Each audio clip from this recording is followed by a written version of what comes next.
Öz kəndimdə, öz kətçimə, öz tanışıma satılıb və qarşıma çıxıb. Bu indi nədir? Alın yazısıdır ya qismət?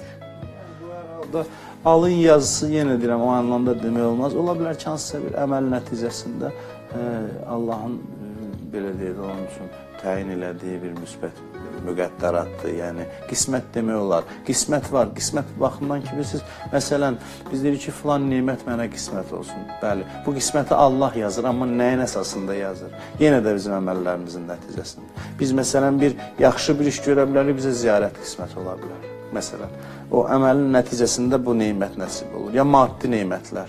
Məsələn, ruzunun artması üçün bir sıra əməllər var ki, biz onları edirik. Məsələn, hətta bəzi Quran surələri var ki, onları oxuyanda düzdür, axirətdə də nemətlər verilir. Dünyada da Allah insanlar ruzusunu artırır məsələn. Falan. Surələr. Həmişə işləri düz